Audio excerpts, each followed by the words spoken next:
गुरु द्रोण महाभारत के शीर्ष गुरुओं में से एक, अपनी दृढ़ता और ज्ञान के लिए जाने जाते हैं। लेकिन उनकी दो घटनाएं, एकलव्य से अंगूठा मांगना और कर्ण को शिक्षा देने से मना करना, उनके पक्षपातपूर्ण दृष्टिकोण को उजागर करती हैं। इन घटनाओं से यह स्पष्ट होता है कि द्रोण ने अपनी व्यक्तिगत प्राथमिकताओं के कारण अपने कर्तव्यों का पालन नहीं किया। एकलव्य की कहानी विशेष रूप से दिल दहलाने वाली है। जब एकलव्य ने शिक्षा प्राप्त करने के लिए गुरु द्रोण से संपर्क किया तो उन्होंने उसे सीधे अस्वीकार कर दिया। फिर भी निस्वार्थता से एकलव्य ने स्वयं का अभ्यास किया और अपनी अद्वितीय प्रतिभा को विकसित किया। जब एकलव्य ने द्रोण द्वारा अर्जुन के प्रतिद्वंद्वी के रूप में अपने आत्मविश्वास को बढ़ाया, तब द्रोण ने यह देखकर घबराकर उससे उसका अंगूठा मांग लिया। यह एकमात्र दक्षिणा नहीं थी, बल्कि एकलव्य की क्षमताओं को कुचलने का प्रयास था।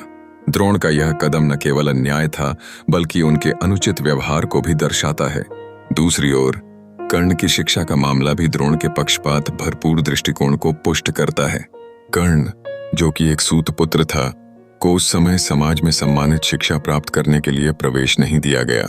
ऐसी मान्यता थी कि उसका जन्म उसके सीखने के अधिकार से अधिक महत्वपूर्ण था।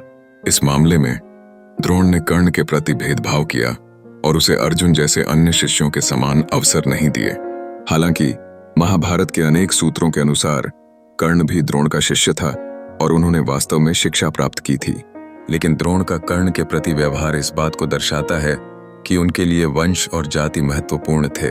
गुरु द्रोण की ये दोनों गलतियां उनकी अनुचित और पक्षपातपूर्ण प्रवृत्ति को बड़े ही स्पष्ट रूप में दर्शाती हैं।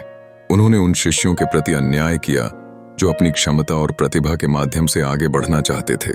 इसलिए यह संपूर्णता में यह कहना उचित होगा कि द्रोण का दृष्टिकोण न केवल उनके जीवन के लिए, बल्कि उनके शिष्यों के विकास के लिए भी एक बाधा बन गया। यह घटनाएं हमें यह सिखाती हैं कि शिक्षा और अवसर का समान वितरण आवश्यक है, ताकि सभी प्रतिभाशाली व्यक्ति अपने सपनों को पूरा कर सकें।